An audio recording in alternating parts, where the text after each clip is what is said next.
Mon fils de 6 ans a été traité de menteur pathologique par son institutrice parce qu'il avait dit que je ne pouvais pas venir à la fête de la science parce que je chassais les méchants. Ils ont ri, ont essayé de le briser, mais ils n'avaient aucune idée de qui j'étais vraiment. Le téléphone satellite a crépité à 3h47, heure locale, et avant même de répondre, je savais que quelque chose n'allait pas. Ma femme n'appelait jamais pendant les opérations, sauf en cas d'urgence. La connexion était coûteuse, dangereuse. Chaque transmission pouvait être interceptée, triangulée, utilisée contre nous. Elle le savait, je le lui avais rabâché lors de mon premier déploiement il y a 11 ans. Mais le téléphone sonnait. J'étais à 300 mètres en territoire hostile, appuyé contre le mur décrépit d'un bâtiment abandonné qui sentait la poussière, la décomposition et la vieille violence. Mon équipe était à 50 mètres devant, sécurisant le point d'extraction. Nous étions sur le terrain depuis 8 jours, vivant de barres protéinées et de cycles de sommeil de 4 heures, traquant une cible de grande valeur à travers un terrain qui nous voulait morts. La poussière dans ma gorge avait un goût de cuivre et d'épuisement. J'avais quitté la maison il y a 23 jours. Ryan avait pleuré quand j'étais monté dans le transport, non pas parce qu'il ne comprenait pas, mais parce qu'il comprenait trop bien. À 6 ans, il avait déjà vécu 4 déploiements 4 fois. Il avait vu son père préparer son sac et franchir la porte vers des endroits que nous ne pouvions pas nommer, pour des missions dont nous ne pouvions pas parler. Mais il avait toujours été fier. Il avait toujours dit à ses amis à l'école que son papa était un soldat, que je protégeais les gens, que je les gardais en sécurité. Je n'avais jamais imaginé que cette fierté lui ferait du mal. J'ai sorti le téléphone de la poche de mon gilet et l'ai collé à mon oreille. Lisa? Sa voix était hachée et déformée, mais j'entendais qu'elle avait pleuré. Jake. Oh mon Dieu. Jake, je suis désolé d'appeler, mais je ne savais pas quoi faire d'autre. Mon estomac s'est noué. Ryan va bien? Est-ce que nous allons bien physiquement? Mais Jake, ils l'ont traité de menteur pathologique. À l'école, devant toute la classe. Je me suis enfoncé davantage dans l'ombre du bâtiment, me faisant plus petit, plus silencieux. Que s'est-il passé? Le projet de la fête de la science? Sa voix s'est brisée. Il a écrit que tu ne pouvais pas venir parce que tu chassais les méchants à l'étranger. Madame Patterson, son institutrice, l'a fait se lever pendant la classe. Elle a dit à tout le monde que mentir sur les pères absents était un comportement malsain, que Ryan avait besoin d'un suivi psychologique, qu'inventer des histoires de héros sur des pères irresponsables était un signe de traumatisme. Ma mâchoire s'est serrée si fort que j'ai cru que mes dents allaient se casser. Elle a dit quoi? Elle a dit tu étais probablement en prison où tu t'en fichais de venir. Elle a dit les familles de militaires ont souvent du mal avec la vérité. Elle a dit ça devant toute sa classe, Jake. 23 enfants. Ils se sont moqués de lui, l'ont appelé capitaine menteur, ont dit que son père était un faux. Il est rentré à la maison en pleurant tellement qu'il a vomi. Ma poitrine s'est serrée. Quand est-ce arrivé? Lundi, il y a 3 jours. Sa voix tremblait maintenant. Je suis allé à l'école mardi matin, dès la première heure. J'ai apporté tes ordres de déploiement, les officiels avec les cachets du DOD. J'ai apporté tes états de service, les informations de ta carte d'identité, tout ce à quoi j'ai pu penser. Et la directrice Davis a dit que Madame Patterson avait de l'expérience avec les familles de militaires parce que son frère avait servi dans la réserve de l'armée pendant 6 ans. Elle a regardé tous les papiers et a dit que peut-être Ryan embellissait la vérité, que les enfants exagèrent parfois le travail de leurs parents pour le rendre plus impressionnant. La rage dans ma poitrine était glaciale maintenant contrôlée, précise. Elle n'a pas cru les ordres de déploiement. Elle a dit qu'ils pouvaient être falsifiés, que les gens obtiennent de faux documents en ligne tout le temps. Elle a même suggéré la voix de Lisa s'est brisée. Elle a suggéré que peut-être tu n'étais pas vraiment déployé, que peut-être je te couvrais parce que tu étais en prison ou juste parti, que Ryan avait appris à raconter la même histoire que moi. Putain de merde. Je leur ai montré ta photo de service, celle en uniforme avec toutes tes médailles. Davis a dit qu'elle pouvait venir d'un magasin de costumes, que les familles de militaires ont souvent du mal à faire face à la réalité, que peut-être un suivi psychologique familial nous aiderait à, je cite, accepter la vérité sur l'absence du père de Ryan. J'avais envie de donner un coup de poing dans un mur, dans quelque chose, dans quelqu'un. Il y a plus à continuer Lisa. Mercredi, Ryan a dû présenter son projet de la fête de la science à une autre classe sur la technologie militaire. Il avait utilisé des photos que tu lui avais envoyées depuis différentes bases. Madame Patterson l'a arrêté à mi-chemin, a dit à l'autre classe que le projet de Ryan était basé sur de la fantaisie et ne pouvait pas être noté correctement parce qu'il n'était pas factuel. Elle lui a donné un C-. Pour un projet sur la technologie militaire, pour un projet qu'elle a décidé être fictif, elle a écrit sur sa feuille de notation « L'élève continue de fabriquer des histoires sur un parent absent, recommande une évaluation psychologique. » Jake, elle essaie de nous forcer à aller en thérapie. Elle documente tout ça comme si Ryan avait un problème de santé mentale. La rage montante a trouvé sa cible. Madame Patterson n'avait pas seulement humilié mon fils une fois. Elle a redoublé, triplé, créé une trace écrite suggérant que mon enfant était malade mental parce qu'il avait dit la vérité, et l'école la protégeait. J'ai regardé ma montre. L'extraction était prévue pour 6 heures demain. 48 heures avant de pouvoir quitter ce trou perdu, puis encore 24 heures de vol et de débriefing avant de pouvoir quitter la base. Mais mon fils de 6 ans, le gamin qui dessinait des photos de moi en uniforme et dormait avec mes vieilles plaques d'identité sous son oreiller, était en train d'être détruit par une institutrice qui pensait tout savoir sur les familles comme la nôtre. Quand est la prochaine assemblée de parents, ai-je demandé, ma voix stable malgré la rage qui montait dans ma poitrine. Vendredi, les présentations de la fête de la science. Tous les parents seront là. Pourquoi? Assure-toi que Ryan soit là. Dis-lui que papa rentre à la maison plus tôt et dis-lui de porter son t-shirt Captain America, celui qui dit « Mon papa est mon héros » au point. Jake, qu'est-ce que tu prépares? Je vais enseigner à Madame Patterson ce qu'est la réalité. J'ai raccroché et j'ai immédiatement appelé mon commandant, le lieutenant-colonel Marcus Webb, qui a répondu à la deuxième sonnerie. 52 ans, 28 ans dans les opérations spéciales, un homme qui avait gagné plus de décorations que la plupart des soldats ne prennent de repas. Il avait aussi 3 enfants et comprenait exactement ce que j'allais demander. Morrison, intérêt vital ou mort, monsieur. J'ai besoin d'un congé de compassion d'urgence et j'ai besoin de l'oiseau. Silence, puis, expliquer. Je lui ai tout raconté, l'institutrice, l'humiliation, mon fils de 6 ans traité de menteur pour avoir dit la vérité sur son père. Quand j'ai fini, Webb est resté silencieux pendant un long moment. Vous voulez arriver à l'école de votre enfant dans un blackout? Oui, monsieur. C'est dramatique, Morrison. Mes enfants sont traumatisés par une éducatrice qui ne comprend pas les familles de militaires. Monsieur, je pense que dramatique est approprié. Nouvelle pause. Alors déposez la demande de congé. Je l'approuverai. Et Morrison, donnez-moi l'adresse de l'école. Je vais me coordonner avec l'unité de la garde nationale aérienne à l'aéroport. Ils me doivent une faveur de toute façon. Merci, monsieur. Ne me remerciez pas, remerciez votre fils d'avoir été assez courageux pour dire la vérité. Maintenant, terminez votre mission et rentrez à la maison. C'est un ordre. Les 48 heures suivantes ont été les plus longues de ma vie. Nous avons effectué l'extraction comme prévu, sommes retournés à la base, avons subi le débriefing standard. Tout le temps, je pensais à Ryan, au projet de la fête de la science sur lequel il avait probablement passé des semaines, au discours qu'il avait écrit sur son père, aux enfants qui se moquaient de lui, à l'institutrice qui avait décidé qu'elle en savait plus qu'un enfant de 6 ans sur ce à quoi ressemblait la vérité. Je n'avais rencontré Madame Patterson qu'une seule fois, au début de l'année scolaire. Diana Patterson, 47 ans, enseignante depuis 19 ans à l'école élémentaire Riverside. Elle avait l'air assez gentille alors professionnelle, expérimentée, confiante. Elle m'avait serré la main et m'avait dit qu'elle s'entendait très bien avec les familles de militaires parce que son frère avait servi dans la réserve de l'armée pendant 6 ans. La réserve de l'armée, ce qui signifiait qu'il ne s'était probablement jamais déployé, n'avait jamais manqué un anniversaire ou Noël, n'avait jamais eu à expliquer à ses enfants pourquoi papa ne pouvait pas rentrer à la maison pendant des mois. Mais elle pensait que cela lui donnait le droit de juger les familles de militaires, de décider quand les enfants mentaient sur leur père. J'ai atterri à Portland International à 6h23 vendredi matin. La fête de la science commençait à 14h, heure civile. J'avais 7h30. J'ai pris un taxi directement jusqu'à l'aérodrome de la garde nationale où Webb avait tout organisé. Le Black Hawk était déjà ravitaillé et prêt. Le pilote était le capitaine James Reeves, 41 ans, ancien militaire d'active, maintenant pilote pour la garde. Il avait une fille à l'école élémentaire Riverside.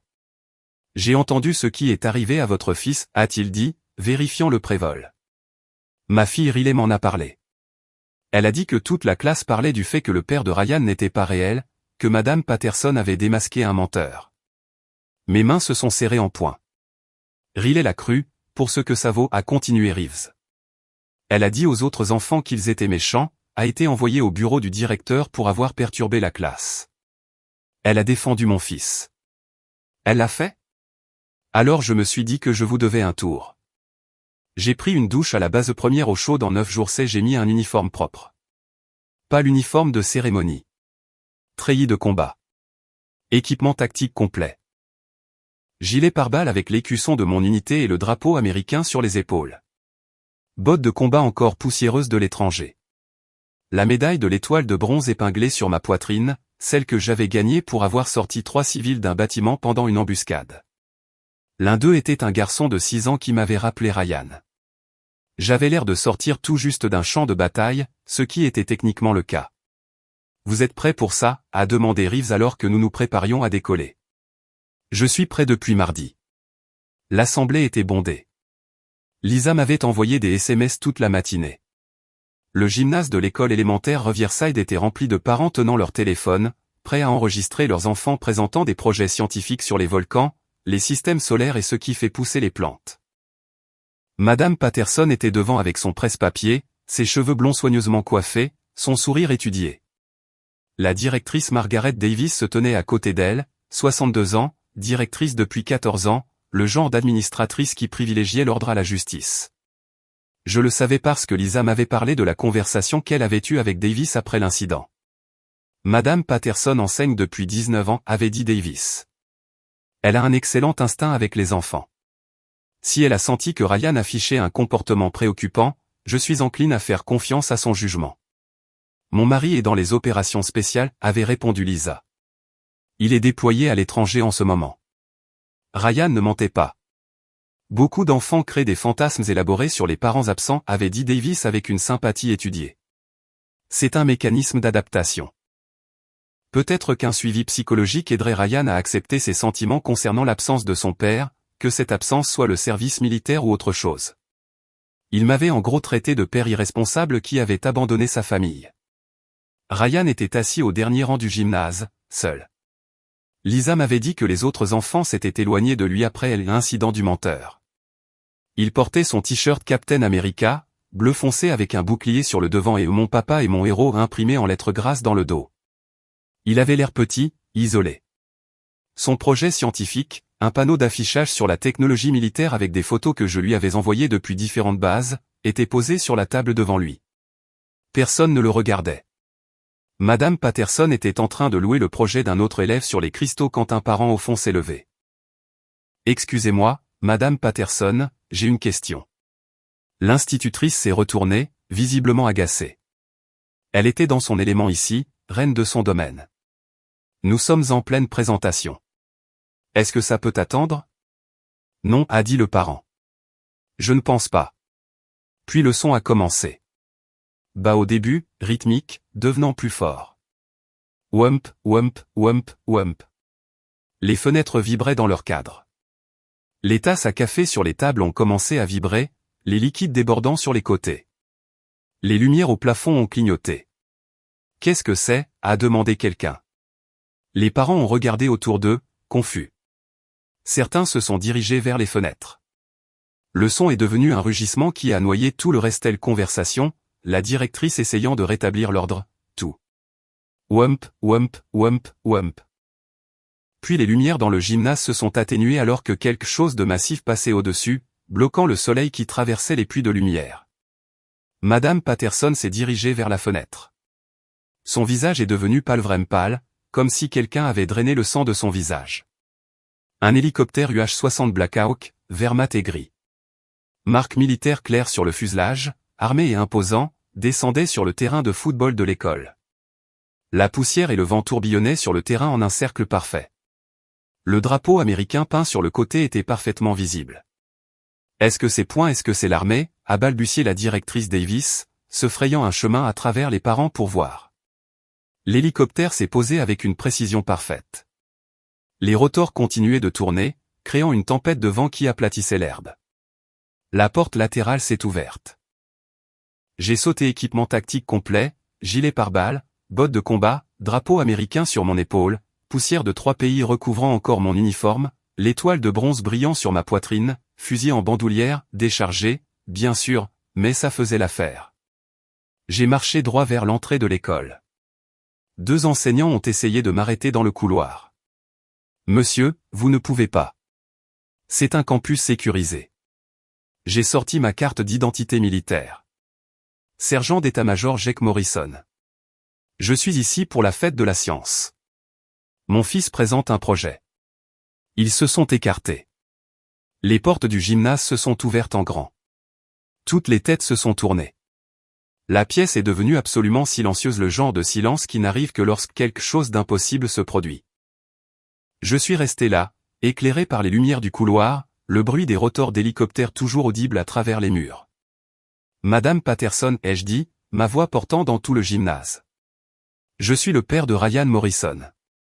Désolé pour le retard. Je chassais les méchants. Son presse-papier s'est écrasé sur le sol. Papa. La voix de Ryan, petite et choquée et pleine d'espoir à la fois. J'ai descendu l'allée centrale. Les parents se sont écartés de mon chemin, tirant leurs enfants en arrière. Certains enregistraient déjà sur leur téléphone. J'entendais les chuchotements commencer. Est-ce que c'est réel? C'est le père de Ryan? Puténil est vraiment militaire. Je me suis arrêté directement devant Madame Patterson. Elle avait l'air sur le point de s'évanouir. La directrice Davis était devenue blanche. Vous avez dit à mon fils qu'il était un menteur, ai-je dit doucement, calmement, chaque mot mesuré. Vous lui avez dit devant toute sa classe que son père était un irresponsable, que ses histoires étaient des fantasmes, qu'il avait besoin d'un suivi psychologique pour son comportement malsain. Gégé ne savait pas. Je ne réalisais pas. Vous n'avez pas demandé. J'ai sorti ma carte d'identité militaire et je l'ai brandie. Sergent d'état-major Jake Morrison, opération spéciale, 12e année de service, 3 déploiements de combat, actuellement en congé de compassion d'urgence parce que l'institutrice de mon fils a décidé de l'humilier au lieu de décrocher un téléphone. Le gymnase était silencieux comme une tombe. Tous les téléphones de la pièce étaient pointés sur nous. Vous voulez de la réalité, Madame Patterson, ai-je continué, ma voix devenant plus basse, mais d'une certaine manière plus dure. Voici la réalité. Pendant que vous enseignez aux enfants les volcans de bicarbonate de soude, je désamorçais de vrais engins explosifs improvisés. Pendant que vous étiez en sécurité dans votre classe, à juger les familles de militaires, je m'assurais que les menaces n'atteignent jamais votre porte. Et pendant que vous traitiez mon fils de menteur et que vous recommandiez qu'il suive un suivi psychologique, je gagnais ceci. J'ai détaché l'étoile de bronze de mon gilet et je l'ai brandie. La médaille a attrapé la lumiéreuse médaille de bronze avec un ruban rouge, blanc et bleu. C'est la médaille de l'étoile de bronze, décernée pour un acte héroïque ou une réalisation méritoire dans une zone de combat. Je l'ai obtenue pour avoir sauvé 3 civils lors d'une embuscade à Kandahar. L'un d'eux était un garçon de 6 ans comme Ryan. Je l'ai porté hors d'un bâtiment en flammes pendant que la boutique de sa famille explosait derrière nous. Les mains de Madame Patterson tremblaient visiblement maintenant. Je suis désolé. Vous n'avez pas cru un enfant de 6 ans qui vous a dit la vérité sur son père. Je me suis tourné vers la directrice Davis. Et vous, ma femme est venue vous voir. Elle vous a dit que j'étais déployé. Elle a proposé de vous montrer mes ordres de déploiement. Vous lui avez dit que Ryan créait probablement des fantasmes et vous avez suggéré un suivi psychologique. Vous avez insinué que je n'étais peut-être pas vraiment dans l'armée, que j'étais peut-être un père absent dont Ryan inventait des histoires. Davis a ouvert la bouche, mais rien n'en est sorti. Je les ai dépassées toutes les deux pour aller là où Ryan se tenait. Il pleurait, des larmes de joie cette fois, son visage rouge et gonflé, mais souriant. Je me suis agenouillé et je l'ai serré dans mes bras. Il a enroulé ses petits bras autour de mon cou et s'est accroché comme s'il n'allait jamais lâcher prise. Je savais que tu viendrais, a-t-il chuchoté contre mon épaule. Je leur ai dit que tu étais réel. Je leur ai dit. Je sais que tu l'as fait, mon pote, et tu avais raison. Tu dis toujours la vérité. Je me suis écarté et je l'ai regardé. Je suis désolé de ne pas avoir été là avant, mais je suis là maintenant. Je me suis levé, soulevant Ryan avec moi, et je me suis tourné pour faire face au gymnase rempli de parents et d'enseignants. Mon fils vous a dit la vérité, ai-je dit, ma voix portant dans toute la pièce. Il vous a dit que son père était à l'étranger en train de chasser les méchants parce que c'est ce que je lui ai dit. Je l'ai simplifié pour la compréhension d'un enfant de 6 ans. Je ne lui ai pas parlé d'opération classifiée ou de mission de contre-terrorisme, je lui ai dit que papa attrapait les méchants. Et au lieu de le croire, au lieu de lui accorder le bénéfice du doute, au lieu de passer un coup de fil pour vérifier son histoire, vous l'avez brisé. J'ai regardé Madame Patterson spécifiquement. Vous avez brisé un garçon de 6 ans qui était fier de son père. Vous lui avez fait douter de lui-même. Vous lui avez fait douter de moi.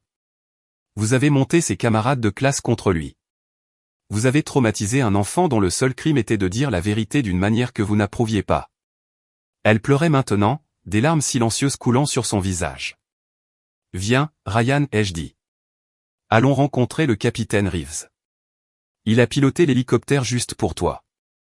Vraiment? Vraiment? Il a aussi une fille dans ton école. Riley t'a défendu quand les autres enfants étaient méchants. Les yeux de Ryan se sont illuminés. Le papa de Riley a piloté cet hélicoptère? Il l'a fait, et il veut te faire visiter. Alors que nous marchions vers la porte, tout le gymnase a explosé. Les parents se levaient. Certains saluaient un ancien militaire reconnaissant l'uniforme, la médaille, la réalité de ce qu'ils venaient de voir. D'autres essuyaient leurs larmes. D'autres encore enregistraient, leur téléphone capturant tout. Madame Patterson se tenait juste là, figée, son presse-papier sur le sol, sa certitude brisée. À la porte, je me suis arrêté et je me suis retourné une dernière fois. Au fait, ai-je dit, je serai à tous les événements scolaires à partir de maintenant. Absolument tous. Fête de la science, rencontre parents-professeurs, sortie scolaire, tout. Alors, la prochaine fois que vous penserez à traiter un enfant de menteur, la prochaine fois que vous déciderez que vous en savez plus qu'une famille de militaires sur leur vérité, vous devriez peut-être vous rappeler qui vous observe. Ryan et moi sommes sortis du gymnase, avons descendu le couloir et traversé le terrain de football jusqu'à l'endroit où le blackout attendait, les rotors tournant toujours. Le capitaine Reeves se tenait près de la porte avec un immense sourire. Ryan. Riley a couru de l'endroit où elle se tenait avec sa mère. Ton père est tellement cool. Ryan m'a regardé, le visage rayonnant d'une fierté qu'il n'avait pas ressentie depuis des semaines. Riley peut-elle aussi monter dans l'hélicoptère? J'ai regardé Reeves, qui a hoché la tête, absolument. Nous 4 Ryan, Riley, Reeves et moi sommes montés dans l'hélicoptère. Les enfants se sont attachés au siège de l'équipage, portant des casques beaucoup trop grands pour eux, les yeux grands ouverts d'émerveillement. À travers la fenêtre, je pouvais voir toute l'école regarder. Parents, enseignants, élèves, tous fixant le blackout sur leur terrain de football. Papa, dit Ryan à travers le casque, sa voix petite et étrange. Madame Patterson pleure. J'ai jeté un coup d'œil en arrière à l'école. À travers la fenêtre du gymnase, je pouvais la voir debout seule, les épaules tremblantes, entourée de parents qui posaient probablement des questions très inconfortables. Bien, ai-je dit. Maintenant, elle sait ce que ça fait d'avoir tort. Le capitaine Reeves a décollé. L'hélicoptère s'est élevé en douceur, et Ryan et Riley ont pressé leur visage contre les fenêtres, regardant leur école se rétrécir sous nous. Nous avons fait un cercle autour du bâtiment, une procédure de vantardise standard, complètement inutile, absolument valable, avant de retourner à l'aérodrome. Au moment où nous avons atterri, mon téléphone avait 17 appels manqués. 3 venaient de Lisa, pleurant des larmes de joie et disant que toute l'école était dans le chaos. 2 venaient du principal Davis, balbutiant des excuses et demandant une réunion. 1 venait du surintendant du district scolaire, le docteur Harold Vance, 34 ans dans l'administration de l'éducation, qui voulait discuter de l'incident et assurer une résolution appropriée. Le reste provenait de parents qui avaient assisté à l'assemblée, m'envoyant des vidéos qu'ils avaient enregistrées et me remerciant d'avoir défendu les familles de militaires. J'ai d'abord appelé Lisa. Jake, oh mon Dieu, tu l'as vraiment fait. Tu es arrivé dans un hélicoptère. Toute l'école ne parle que de ça. Ryan est un héros maintenant. Tous les enfants veulent être son ami.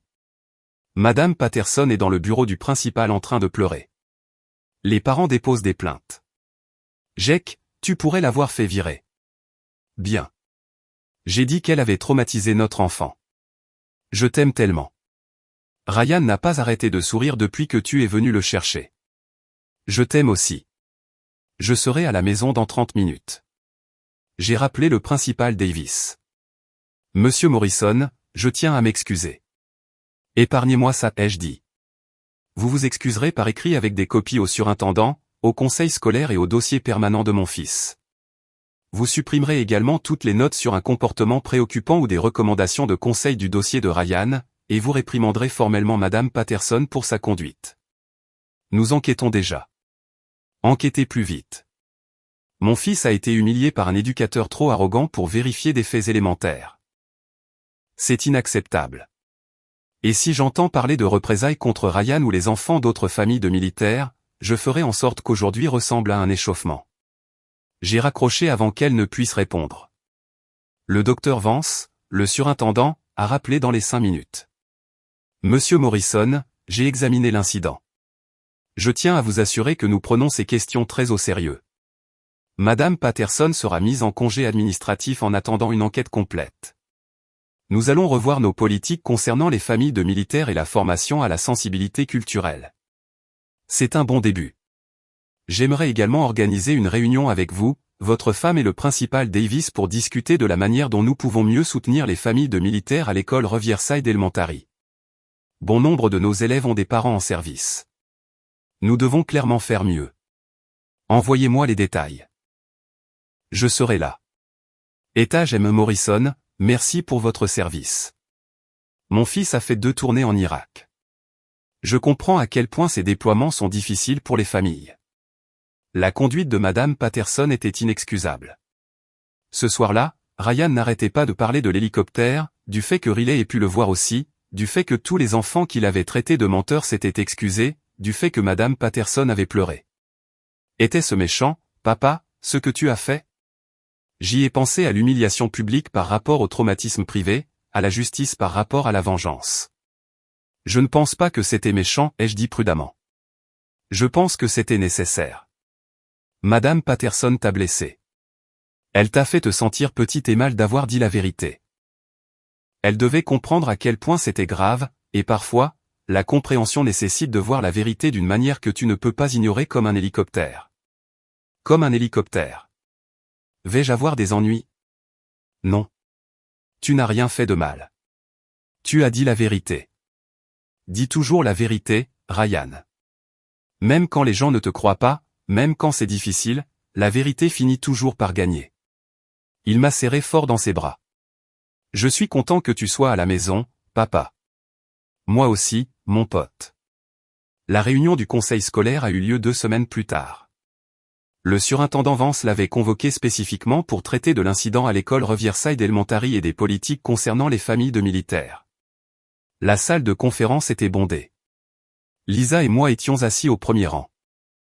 Madame Patterson était assise de l'autre côté de l'allée avec sa représentante syndicale, une femme sévère nommée Barbara Chen, qui défendait les enseignants depuis 23 ans. Le principal Davis était assis derrière nous, l'air nerveux. Le capitaine Reeves était présent en uniforme de la garde nationale, tout comme 3 autres membres de la garde dont les enfants fréquentaient l'école Riverside Elementary. Une femme que je ne reconnaissais pas était assise à l'arrière et prenait des notes. Il s'est avéré qu'elle était de la presse locale, informée de la réunion. Le conseil, composé de 5 membres, tous des civils avec des degrés divers de compréhension de la vie militaire, a examiné ce qui s'était passé. Ils avaient interrogé des élèves, des parents, des enseignants, examiner les vidéos qui étaient devenues virales sur les médias sociaux locaux, plus de 47 000 vues en 2 semaines. La présidente du conseil, Linda Harrington, 63 ans, ancienne enseignante elle-même avec 31 ans dans l'éducation, s'est adressée à la salle.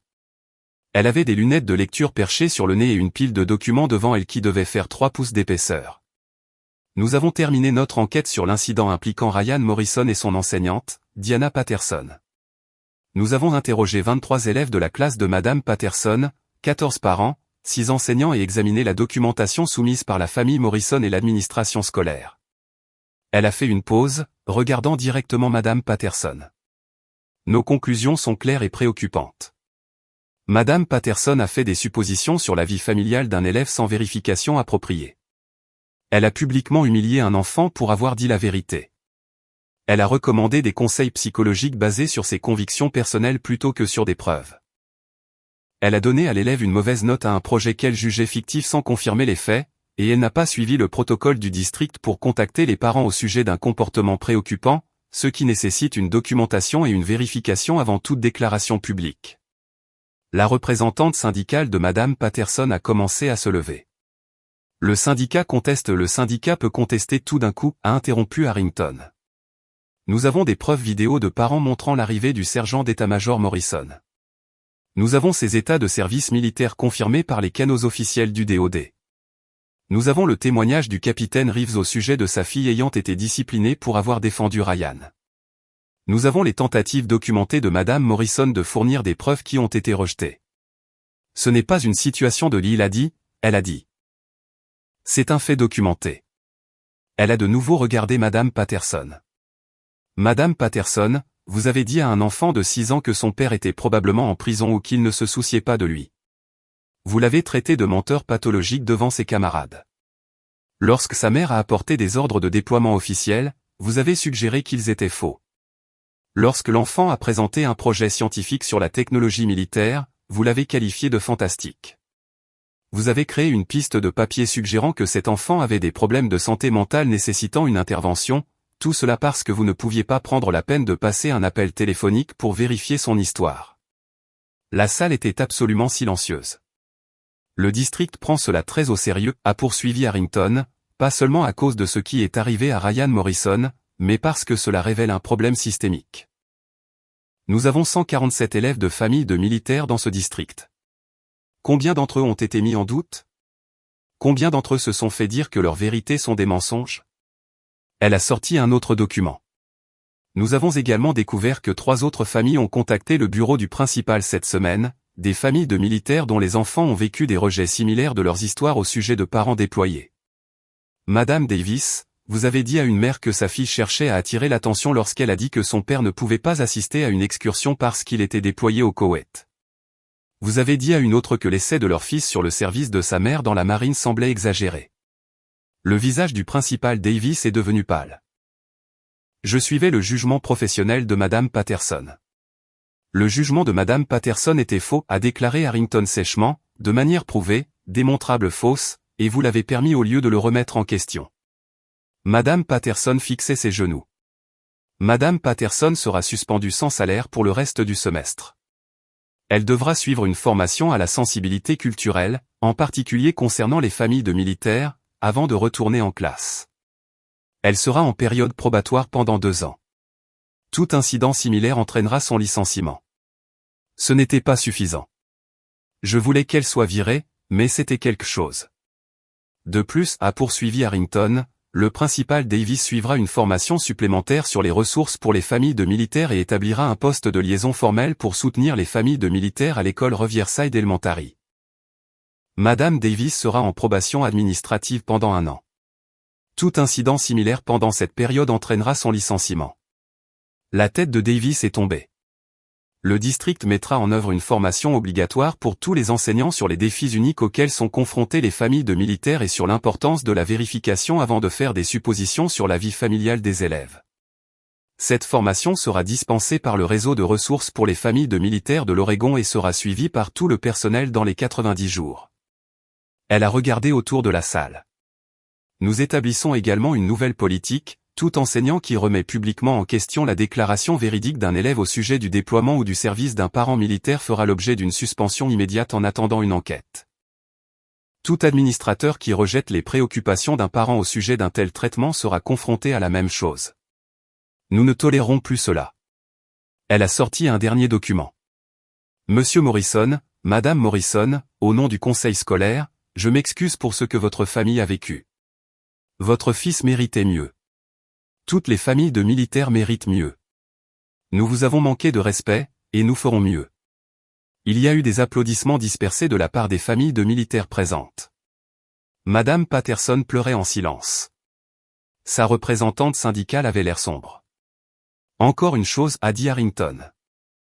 Nous établissons le prix de soutien aux familles de militaires Ryan Morrison, une reconnaissance annuelle pour les enseignants qui démontrent une compréhension et un soutien exceptionnel aux familles de militaires, car ce qui est arrivé à votre fils ne devrait jamais définir la façon dont nous traitons les familles de militaires. Ce qui se passe ensuite devrait le faire. Lisa a saisi ma main et l'a serrée fort.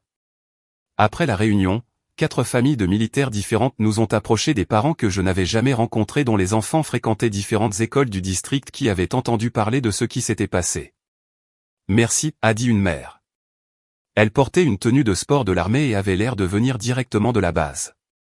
L'enseignant de ma fille lui a dit qu'elle trouvait des excuses quand elle a dit que je ne pouvais pas accompagner une excursion parce que j'étais déployé. Maintenant, peut-être qu'ils y réfléchiront à 2 fois. Un autre père, de la marine, m'a serré la main. Mon fils est aux prises avec cela depuis 2 ans, des enseignants qui ne croient pas ces histoires sur le fait que je suis sur un sous-marin, qui pensent qu'ils l'inventent pour attirer l'attention. Peut-être que cela change les choses. Cela a changé les choses. La formation obligatoire imposée par Harrington est devenue un modèle pour 3 autres districts scolaires de l'Oregon. Le réseau de ressources pour les familles de militaires a utilisé l'école Riverside Elementary comme une étude de cas, le mauvais exemple qui a conduit à une bonne politique. Elle m'a regardé directement. Monsieur Morrison, au nom du conseil scolaire, je m'excuse pour ce que votre famille a vécu. Votre fils méritait mieux. Toutes les familles de militaires méritent mieux. Nous ferons mieux. J'ai hoché la tête. Merci. Après la réunion, Madame Patterson nous a approchés dans le stationnement. Sa représentante syndicale a essayé de l'arrêter, mais elle l'a renvoyé.